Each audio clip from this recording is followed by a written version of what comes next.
Dulce, ¿Cómo está? y estamos al aire. Así es. Justo le estaba escribiendo. Se le ve y se lo escucha perfecto. Ok, perfecto. Entonces, estamos. Sí, así es. ¿Ya? Acá estoy cualquier cosa. Ok. Tú me indicas.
Queridos amigos, es una bendición poder estar con ustedes compartiendo. Quiero decirles a ustedes que hoy estamos tremendamente felices por estar en relación y en comunión con ustedes. Ustedes son parte de nuestra familia, nuestro amor cada día es más grande por ustedes y ciertamente estamos muy cerca de aquellos que han perdido un ser querido. Con mucho amor estoy con ustedes realmente desde lo hondo del corazón, acompañándolos en su sufrimiento y los latidos de mi corazón están cerca de los suyos, en donde realmente estamos cerca palpitando en un mismo corazón, pero a la vez estamos cerca de Dios.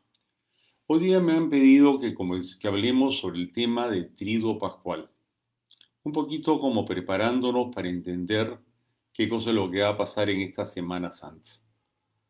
Quiero hacer un preámbulo y hablar sobre el día de hoy, el significado que este Domingo de Ramos tiene para cada uno de nosotros.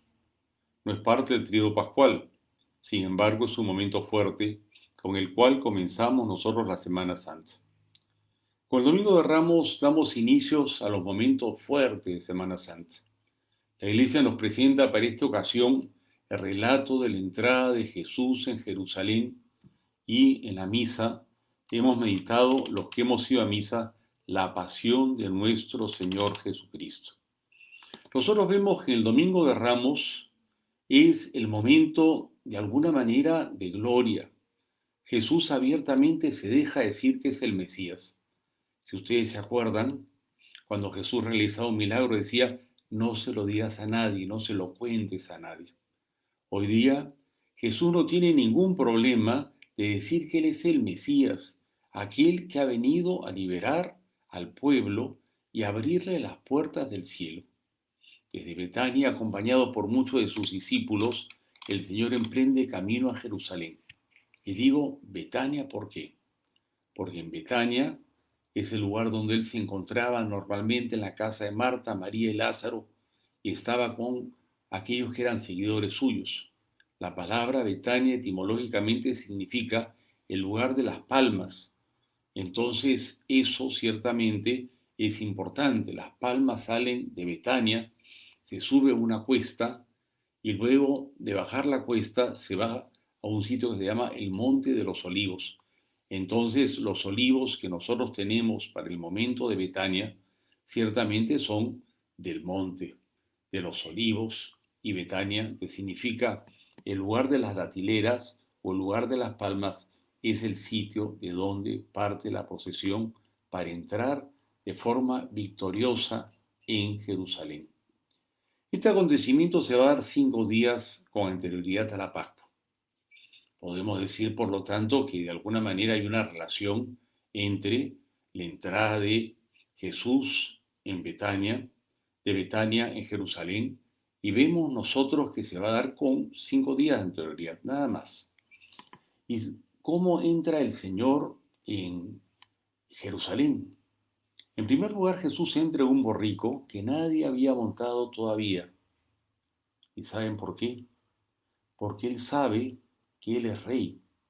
Y como Él sabe que Él es rey, Él va a ir montado en un pollino, y Él va a entrar justo y victorioso y humilde, montado en un asno, de acuerdo a la profecía de Zacarías 9, del 9 al 10. Un borrico que es la cabalgadura más humilde, más sencilla, escoge esa cabalgadura justamente para decir, yo soy sencillo, yo soy pobre, pero a la misma vez soy rey.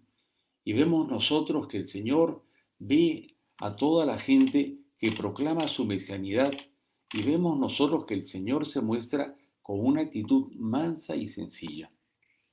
La gente sale de Betania, sale proclamando, Hosana, hijo de David, aleluya, ha llegado el Altísimo, ha llegado aquel a quien nosotros estábamos esperando, ha llegado aquel que nos trae la salvación y es un júbilo inmenso el que hay entre la gente. Y en la misa que hemos celebrado el día de hoy, nos encontramos con la dimensión alegre, pero también nos encontramos repentinamente en la santa celebración con un momento que de alguna forma nos recuerda aquellas situaciones trágicas de la muerte de Jesús. Entonces podemos encontrar esa doble dimensión, esa dinámica alegría-dolor, dolor-alegría, porque el dolor de alguna manera que significa la cruz nos trae la alegría de la resurrección. Entonces el principio de la misa es ciertamente un momento de muchísima alegría, de muchísimo gozo. Aleluyas, estamos hablando de un Dios que ha venido a estar con nosotros, el Hijo de David, y es la dimensión alegre de este pasaje. Y de repente vamos a la lectura que es justamente aquella que nos habla de la pasión. Pero lo más triste, querido hermano y hermana, ¿cuál es? La alegría y el contento se convirtieron en tristeza. ¿Por qué?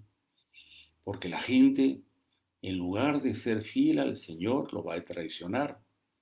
Más tarde, cuando a Jesús lo lleven delante de Pilato, la gente lo que va a mostrar es odio e indiferencia. Las ramas de olivo y las palmas quedaron tiradas por el camino y se fueron agostando. Los vivas y los hosanas al poco tiempo se transformarán en un grito doloroso que la multitud va a vociferar y va a decir la misma multitud, preferimos a Barrabás, Barrabás, Barrabás. El entusiasmo de la gente se vivió en un grito que pedía la muerte del Señor. Que lo crucifiquen, que lo crucifiquen. ¿Qué sucedió? ¿Cómo se dio este súbito cambio? Se dio simplemente por la incoherencia y el acomodamiento humano a las circunstancias de esa época, lo cual implica cobardía e indiferencia. Entonces vemos nosotros que hoy día aclamamos al Señor, más tarde lo vamos a estar negando. Y nosotros ciertamente que hemos comenzado hoy día la Semana Santa, no podemos ser como los judíos. No podemos cambiar repentinamente. No podemos cambiar los hosanas por crucifíquenlo, crucifíquenlo. Tenemos que ser coherentes y este tiempo de Semana Santa, te digo a ti, hermanito querido, tenemos que vivir la coherencia que significa para nosotros la fe. Nosotros no podemos ser como esas personas que súbitamente cambiaron. Nosotros más bien tenemos que ser como alguien que permanece siempre fiel. ¿Quién es esa persona? María, nuestra Madre. Nos enseña ella a ser coherentes y perseverantes a lo largo de todo el camino de nuestras vidas. Ella se encuentra silenciosamente acompañando al Hijo al Calvario.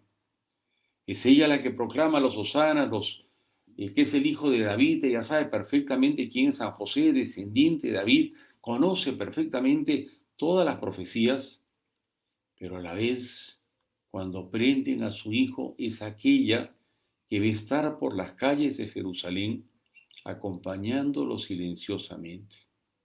Es la madre que estará en el momento doloroso que es aquel en donde a Jesús se le juzga.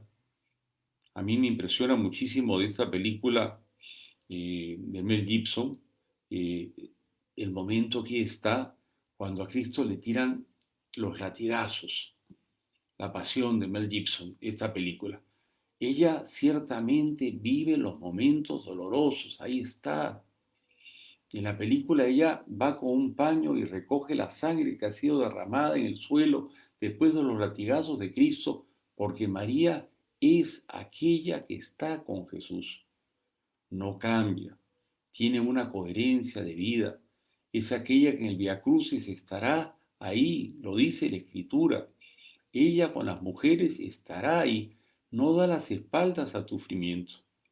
Y más aún en el momento de la cruz, en la que está al pie de la cruz, y ella escucha esas palabras maravillosas.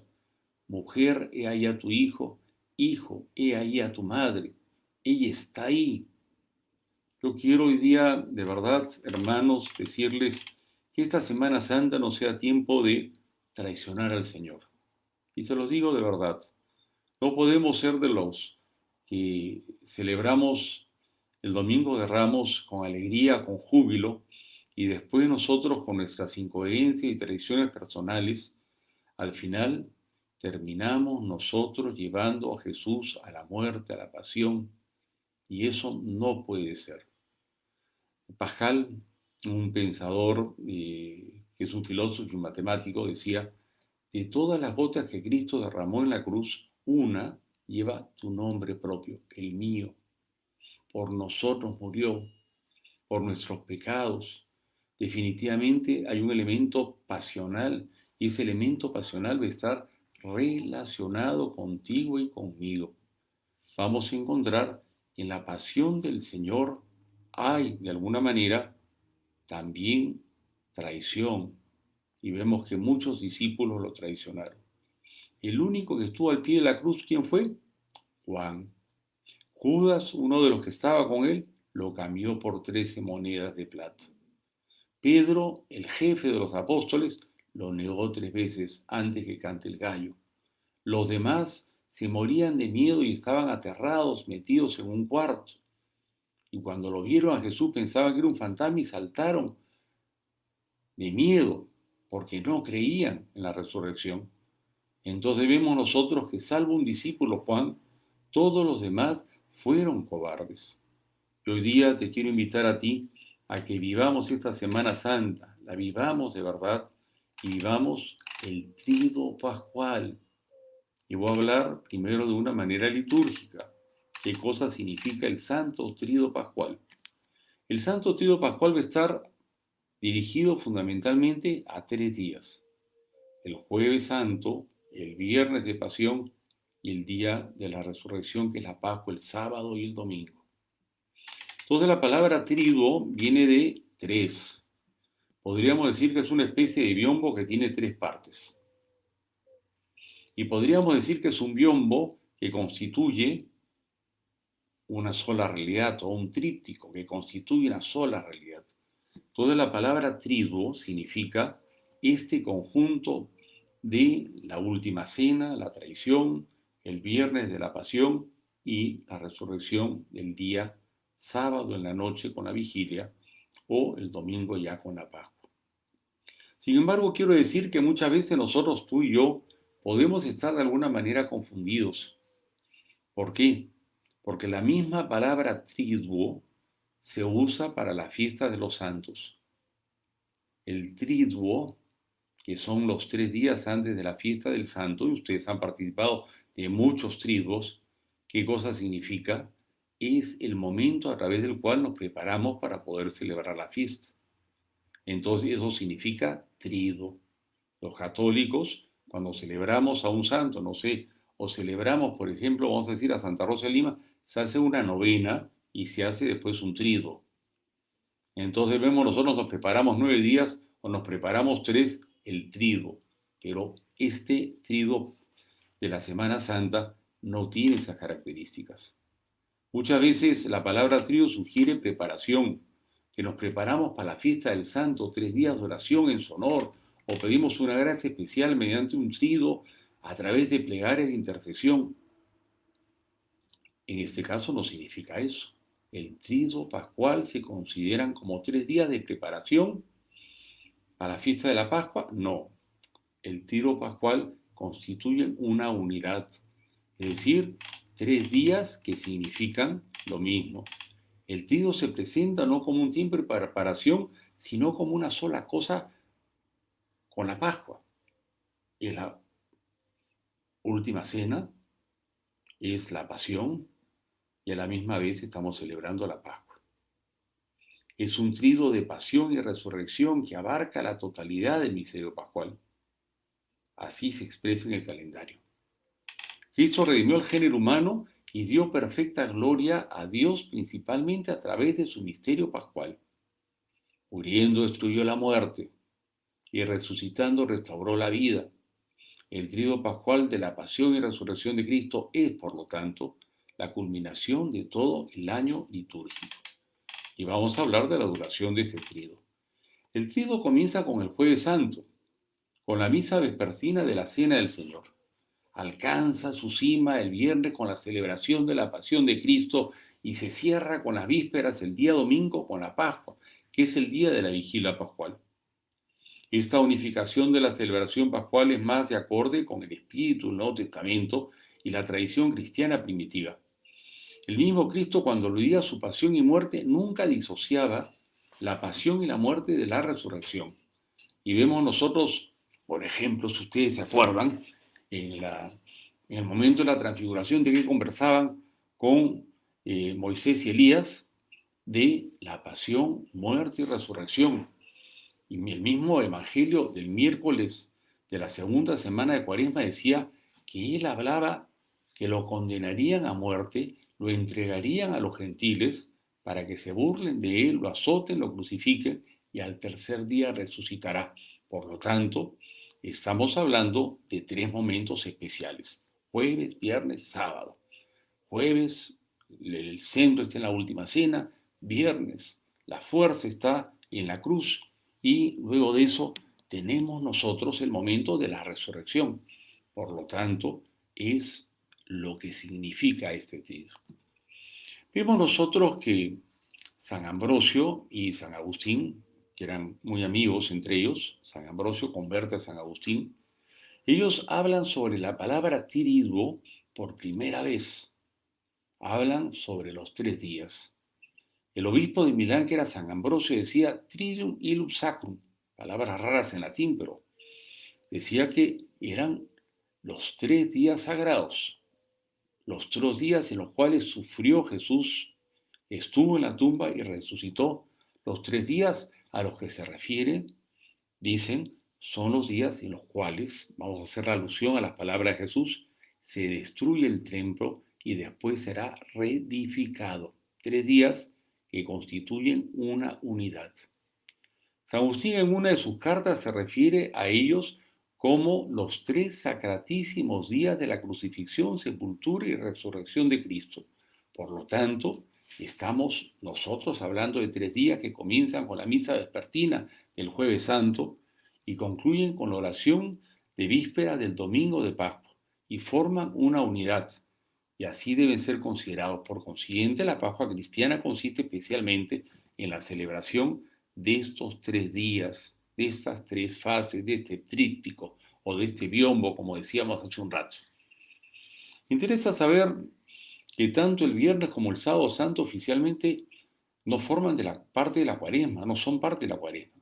Es decir, forman el triduo de Pascua o el triduo pascual y según el calendario litúrgico ya acaba el jueves la cuaresma y estos 3 días no son ni Pascua ni son cuaresma. Es decir, jueves, viernes y sábado van a ser momentos que se llaman triduo pascual.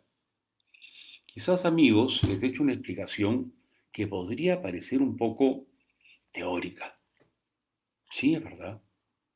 Es decir, estamos viendo cómo se estructura dentro de la liturgia o el calendario litúrgico esos 3 días, triduo pascual. Vamos ahora a ver el pensamiento en torno al triduo pascual y vamos a tratar de entender qué nos dice ya de corazón a ti, querido amigo, que nos estás escuchando, tú que de alguna manera te conectas con esta actividad de nuestro Campo Santo. Te quiero decir qué cosas podemos sacar nosotros para nuestras vidas. Y te hablo a ti de verdad de corazón porque tú has experimentado la muerte de un ser querido. Y creo que esta Semana Santa nos tiene que enseñar a poder entender el significado de esa muerte. Y te lo digo de verdad. La muerte nos permite llegar a la vida. Y lo digo claramente. Jesús va a morir, pero Jesús va a resucitar. Tu pariente, tu amigo que ha fallecido y está enterrado, ha muerto. Sin embargo, hay esperanza, hay visión de eternidad, hay visión de mañana. Vale la pena la vida porque hay un mañana mejor. Podemos luchar por sueños grandes porque hay resurrección. Podemos ver una perspectiva distinta. Y a ti, querido hermano, querida hermana, que hoy estás acompañándonos por esta reunión de Facebook, te digo, más que fijarnos en la muerte y quedarnos en ella, tenemos que mirar en perspectiva de la resurrección del mañana. Te lo digo a ti de todo corazón, de todo corazón. Y aprovecho para decirte también, en estas circunstancias particulares que nos encontramos con el COVID, el dolor tal vez es más grande. Y lo digo, lo es más grande. ¿Por qué razón?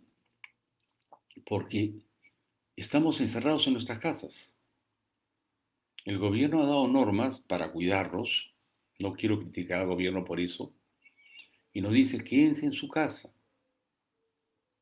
Nos gustaría ir al cementerio, pero no podemos ir al cementerio. Nos gustaría estar en el sitio donde esté enterrado nuestro hermano.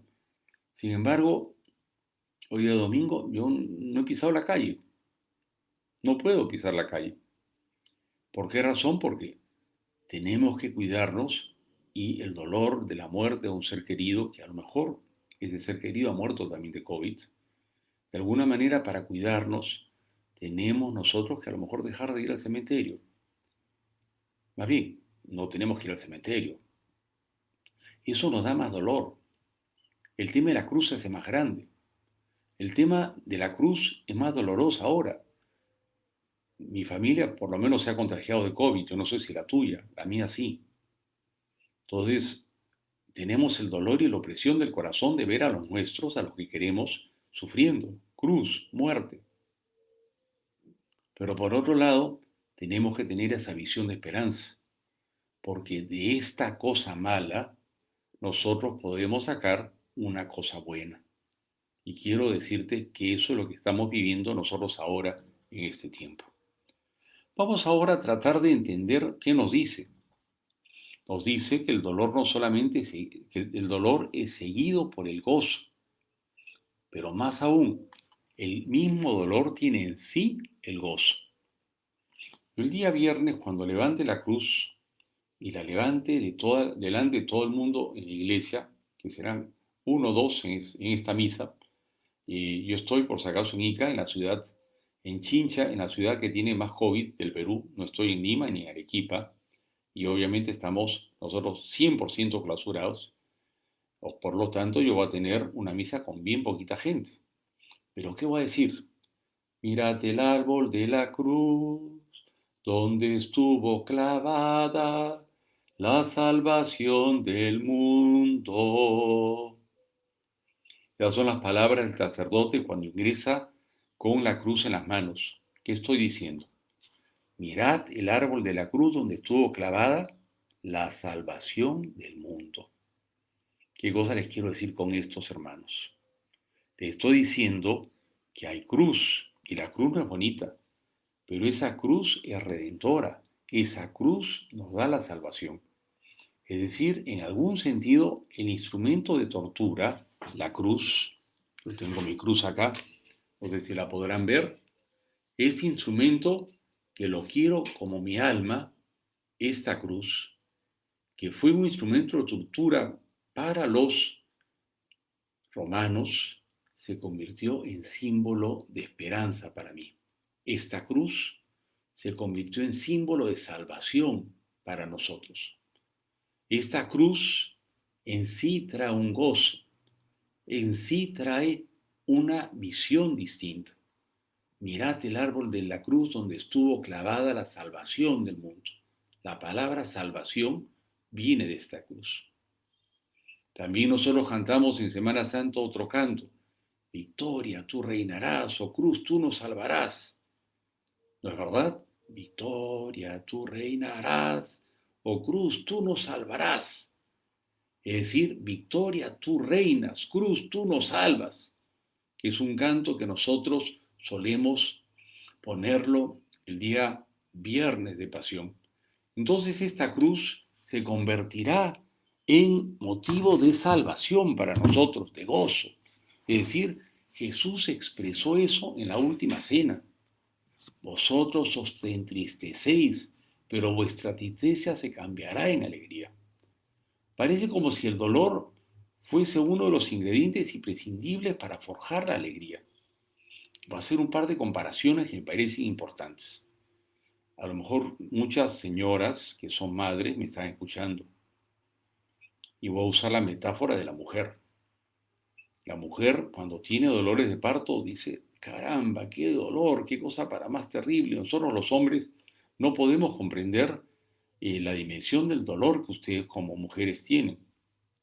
El dolor efectivamente es terrible, pero engendra la alegría de que al mundo le ha nacido una persona. Y ustedes, mujeres, entienden lo que significa eso. Hay dolor, hay terrible dolor, pero ciertamente van ustedes a comprender que ese dolor traerá, ¿qué cosa? Traerá la alegría inmensa de la salvación. La otra metáfora es usada por el mismo Jesús, es decir, que dice lo siguiente, si el grano de trigo que cae en la tierra no muere, queda solo, pero si muere, produce mucho fruto. Entonces, cuando nosotros hablamos del grano de trigo, a mí me gusta la jardinería, ¿qué cosa tenemos que decir nosotros? Nos da pena que el grano de trigo desaparezca, pero obviamente nos da más alegría que ese grano que desaparece primero va a traer una espiga y la espiga se va a llenar de frutos y estos frutos serán para nosotros una gran alegría. O de flores. Primero las flores que nos encantan, ver unas rosas o unas orquídeas o ver unas hortensias, nos encantan, pero para poder ver las hortensias o para poder ver las rosas, primero tenemos nosotros que hacer que el grano de trigo muera. Entonces, estos dos ejemplos, la mujer que da luz y el grano que muere, es de alguna manera lo que refleja el momento de la pasión de nuestro Señor Jesucristo. El grano de trigo tiene que morir, tiene que desaparecer ese grano. entiéndelo de verdad, querido amigo. Entiende que vamos a vivir las dimensiones cruciformes para poder llegar a la Pascua. La resurrección es nuestra paz, que es el paso de la muerte a la vida, de la oscuridad a la luz, del ayuno a la fiesta. El Señor dijo, tú en cambio, cuando ayunes, úngete la cabeza y levanta la cara. El ayuno es el comienzo de la fiesta. El sufrimiento no es bueno en sí mismo. Yo a ustedes no les voy a decir, sufran, pónganse cilicios, pónganse más cosas. Yo no les voy a decir esas cosas. Lo que yo les voy a decir a ustedes es los dolores que están sufriendo ahora por la muerte del ser querido, que puede ser el papá, el hermano, el hijo, el amigo. Ese sufrimiento, ofrézcanlo. Más que un ayuno el Viernes Santo, el sufrimiento que ya tienen, que los traspasa a ustedes, ofrézcanlo, vivan ese dolor de una manera redentora. San Pablo dice que ese dolor servirá para la salvación del mundo. Por lo tanto, no les pido que busquen más sufrimiento, busquen más bien que ese sufrimiento que ya tienen, Dios no se los ha dado, Dios no los ha castigado a ustedes. Es parte de la naturaleza humana, somos seres contingentes y eso nos da dolor. Y quiero decirles, ese dolor que sirva para que ustedes sean mejores personas, para la redención y la salvación de ustedes. La postura cristiana referente al dolor es positiva y realista. En la vida de Cristo y sobre todo en la cruz, vemos el valor redentor que tiene el dolor. El crucifijo no debe reducirse a un doloroso recuerdo de lo que Jesús sufrió por nosotros. Es un objeto en el que podemos gloriarnos, porque está transfigurado por la gloria de la resurrección. El crucifijo agarra un sentido más grande. ¿Por qué? Porque hay la esperanza de la resurrección. Tu vida y la mía están entretejidas entre gozo y dolor. En esta época, yo diría, para mí, o hablar de la mía, es una de las más dolorosas de toda mi historia, de toda mi vida. Yo he cumplido 65 años, no tengo miedo en decir mi edad. Ya me he jubilado. Quiero decirles algo, yo que he vivido 65 años de vida, yo diría, estos momentos son de los más dolorosos. Pero también puedo decir que en este dolor de estar ya un año encerrado, de ver tanta gente conocida que ha muerto o tanta gente que se ha enfermado, yo puedo decir, también es el momento en el cual me ha permitido tomar conciencia de mi contingencia, de mi fragilidad y ponerme en las manos de Dios. Huir del dolor y de las penas a toda costa no es el camino. Los dolores y las penas ya las tenemos. Tampoco el camino es buscar en el gozo, buscar gozo o placer en el dolor. Esos son los masoquistas nada más. El camino cristiano es el camino iluminado por las enseñanzas y ejemplos de Jesús. Es el camino de la cruz, que es también el de la resurrección. Y eso significa el olvido de nosotros mismos, pensar más en los demás. Es perderse por Cristo, es vida que brota de la muerte. El misterio pascual que celebramos en los días del Sagrado Triduo es la pauta del programa que debemos seguir en nuestras vidas, de lo que tú y yo tenemos que hacer en nuestra vida. La vida no va a dejar de tener dolor. Hay dolores en la vida y qué fuertes. Yo lo sé, decía Vallejo. Hay dolores. O podríamos decir, los dolores a veces aparecen como el látigo que penetra las coyundas del ser y entra en lo más profundo de nuestra vida. Los dolores de alguna manera nos zarandean, nos golpean, nos cambian la perspectiva de la existencia humana, nos hacen a nosotros descubrir que somos frágiles y muchas veces nos cambian los planes, nos cambian la visión de nuestra existencia humana. Irrumpe de una manera desalmada, una especie de turba que ingresa en la existencia humana, en la tuya y en la mía. Y no podemos decir que no podemos vivir el dolor, lo tenemos que vivir el dolor, ese dolor lo tenemos que hacer parte de nuestra vida. Y podemos decir nosotros además que ese dolor se va a dar y se está dando. Y de alguna forma se está dando en medio de este drama que tú y yo estamos soportando, pero que ciertamente para ti es más doloroso. Yo he tenido familiares enfermos de COVID, hemos estado con la angustia, pero ninguno se ha muerto. A ti tal vez te tocó de una manera más dura esa dimensión dolorosa. Y esa dimensión dolorosa de alguna manera nos descubre la dimensión del Viernes Santo. Pero ojo, en el dolor está la salvación. Victoria, tú reinarás. Oh cruz, tú nos salvarás. Y en tu cruz, si es que tú la miras con esperanza, la miras en perspectiva de cielo, la ves como una visión de mañana, obviamente la cruz tendrá una dimensión distinta. El Viernes Santo de alguna manera será una puerta para abrirte al sábado de gloria. Y eso es lo que viviremos en esta Semana Santa. Quiero hoy día hablar de una mujer, que ustedes la conocen. Esta mujer se llama Santa María. Y cómo ella nos puede acompañar a lo largo de la Semana Santa. En esta imagen particular, ustedes verán que el corazón de la Virgen está atravesado por la espada. ¿Se dan cuenta? Y vemos nosotros para la misma vez que la Virgen está pisando a la serpiente. ¿Y por qué está pisando a la serpiente? Porque es ella la que vence al demonio, vence el mal, dejando que su corazón se atraviese por la espada y mostrándonos a nosotros una dimensión de esperanza. El libro de Génesis dice, y habrá una mujer que pisará la cabeza de la serpiente, mientras la serpiente buscará morder el talón o el calcañar, de acuerdo a la traducción, de la mujer, y finalmente la mujer y su linaje, que es Cristo, vencerán a la muerte. ¿Cómo la vencerán? En el momento de la cruz. Pero para que esa cruz sea un momento de redención para nosotros, ¿qué tiene que pasar? María tiene que poner su corazón para que sea atravesado por la espada del dolor. Vemos nosotros que el santo de Ligorio decía, en el Calvario habían dos altares, el altar de Jesús y el altar de María. Habían dos altares.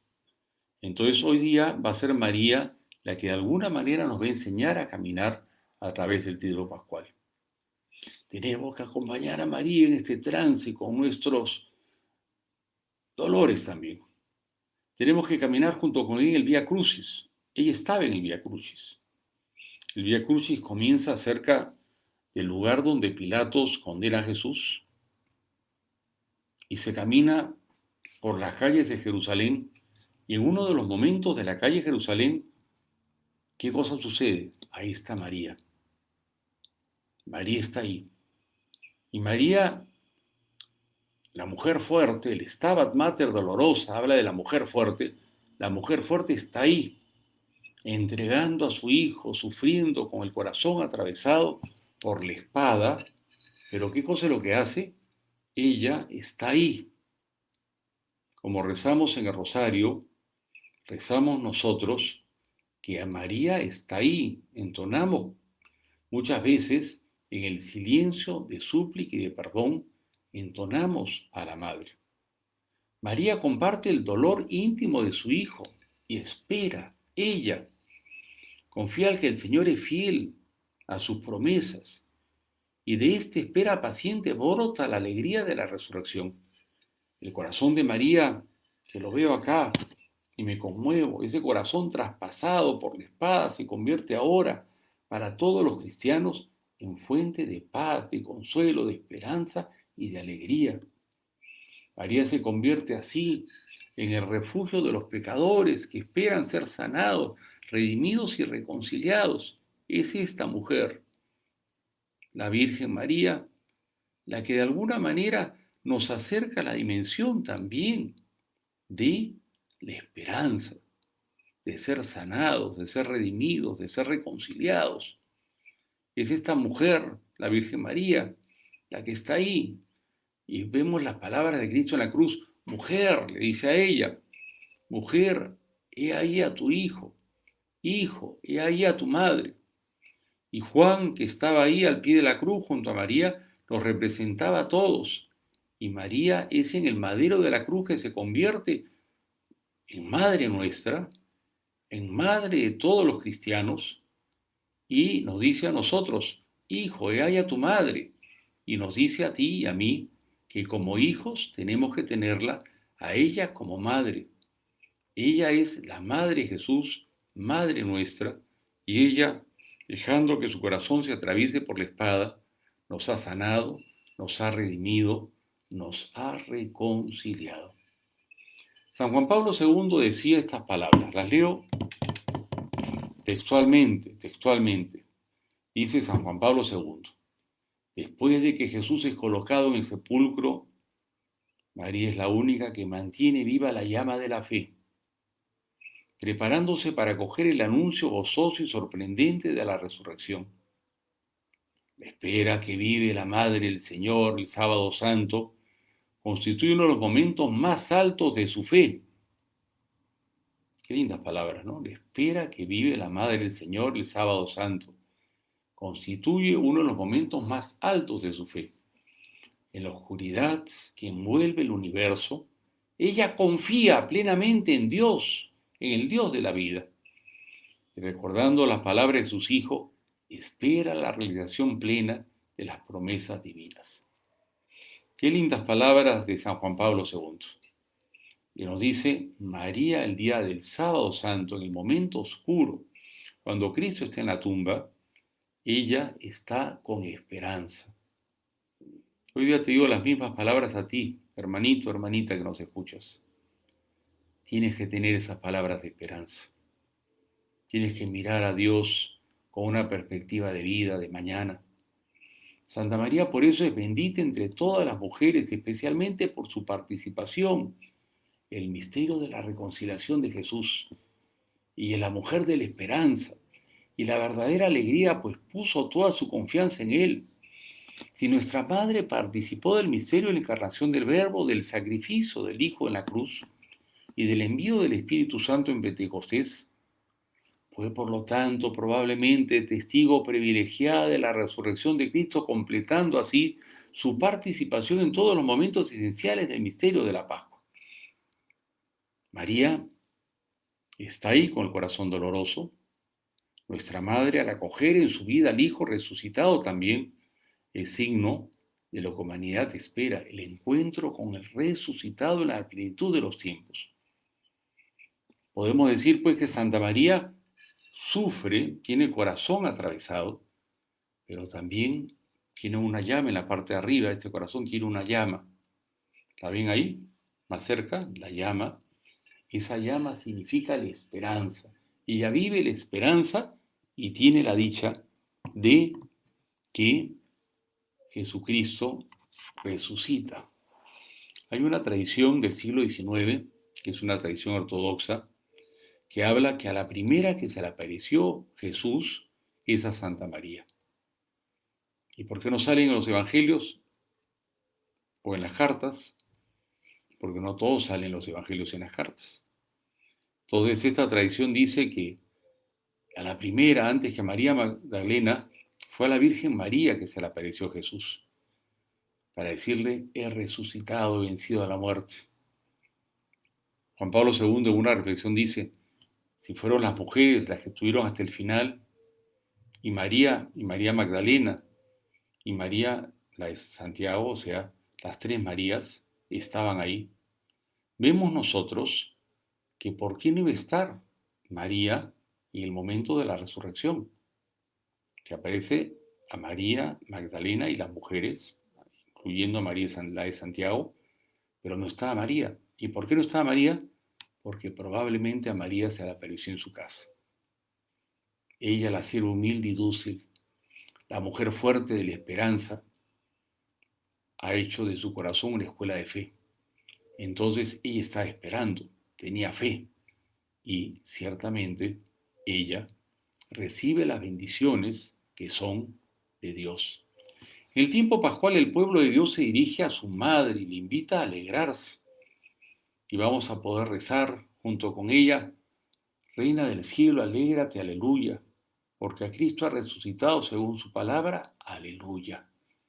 Entonces vemos nosotros que María nos va a enseñar a nosotros perspectivas nuevas, perspectivas maravillosas, aleluya. El día final del triduo pascual, que es el domingo de resurrección, o la noche, la víspera, a las 12 de la noche, cantaremos un aleluya eterno. Con la reina del cielo, alégrate, aleluya. Así los cristianos hacemos memoria del gozo de Santa María por la resurrección de Jesús, gozo que prolonga la alegría de María y se prolonga en el tiempo en aquel alégrate. Recuerden las palabras de la Anunciación. Alégrate María, concebirás un hijo, le dice el ángel Gabriel. Ese alégrate inicial, en el momento en que nace Jesús, cuando ella dice hágase, se prolonga ahora al alégrate de la resurrección. El alégrate de la anunciación está asociado al misterio de su Hijo. Con su humilde cooperación se convertirá en causa de alegría para todo el mundo entero. Hermano, hermana, que hoy día nos escuchas, no hay sufrimiento que no pueda ser sostenido en el amor de Jesús. No hay sufrimiento, el tuyo, por más doloroso que haya sido y por más doloroso que es, no hay sufrimiento que no pueda ser sostenido en el amor de Jesús, que sufrió y venció el dolor, el pecado, que es la causa del dolor, para que nunca más tú y yo nos sintamos solos. Y te quiero decir algo más, no estás solo en tu dolor, no estás solo y traspasado en tu dolor. Él sufre con nosotros, Él sufre con nosotros. Él está ahí. En el Calvario de tu vida, Él está ahí como estuvo en el Calvario de la cruz. Él sufre contigo. Él te acompaña a ti, dándote la fuerza necesaria para poder sobrellevar todo momento que tú tengas de sufrimiento. Él está ahí para poder estar contigo, acompañarte, para vivir contigo las dimensiones del dolor. Él está ahí. Y junto con la Madre, al pie de la cruz, en otro altar, está la Virgen María, aquella mujer que ciertamente vivió también los dolores, esos dolores que tú vives. La Virgen, con el corazón atravesado por la espada, pero con esa llama que brilla en su corazón, esa llama luminosa, te enseña a ti a tener una esperanza sin par, la esperanza de la vida eterna. Por eso te digo a ti, tú has perdido a un ser querido, tú has perdido a alguien a quien amabas, pero a la misma vez te tengo que decir, ten la dicha de no pensar en el grano de trigo que murió, sino sobre todo y ante todo en las flores, los frutos, los frutos que van a surgir justamente por el hecho de la muerte del ser querido tuyo. Tienes a alguien que tú amas, a alguien que tú de verdad, desde lo profundo del corazón quieres, a alguien que está cerca a ti, alguien de los tuyos está en el cielo, de los tuyos. Y le digo eso a Maricruz, a Yolanda, a Daniel, que nos escuchan, a Jordan, a Marianela, que nos están escuchando, a Rosalinda, o a Marina, a Paola, que están con nosotros, o a Miriam, o a Porfirio, a Gloria, o a Margarita. Tienen la suerte de tener a alguien que esté en el cielo, alguien que ha nacido en la eternidad. Y a ti, Amanda, te digo, tienes a alguien que tú quieres, a alguien que tú quieres en lo profundo. Miriam, ahí está, alguien que tú amas, está por ahí en el cielo. A ti, Stephanie, y a ti, Ruth, y a ti, Rosario, que estás con nosotros compartiendo esto. Ciertamente tengo que decirte mucho. Quiero leer unas palabras de Stephanie.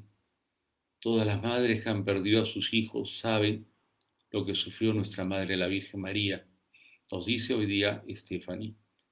Yo a ti, Stephanie, te digo, también todas las madres tienen que saber no solamente lo que sufrió la Virgen María, sino también saber que hay esperanza, que hay mañana mejor, que hay un Padre bueno, que hay un Padre que quiere lo mejor para los nuestros. Te quiero decir, estoy contigo, comprendo tus dolores, comprendo tus sufrimientos, comprendo los difíciles momentos que tú estás viviendo ahora, en los difíciles momentos que tú estás teniendo en esta circunstancia particular. Te invito a ti a que tengas perspectiva de eternidad, a que mires la dimensión de la resurrección. Te invito a ti a que mires los mañanas mejores, a que mires el cielo. Tenemos un cielo por el cual vivir, una razón por la cual luchar, un porqué por el cual morir. Que Dios te bendiga, que Dios te acompañe, que Dios esté contigo. Y yo termino diciéndote, vive tu Semana Santa, vive esos momentos privilegiados, vive esos momentos maravillosos que son los momentos de Dios. Y termino bendiciéndote, en el nombre del Padre, del Hijo y del Espíritu Santo. Que Dios te bendiga, que la Virgen María te cubra con su manto protector. Que Dios los acompañe.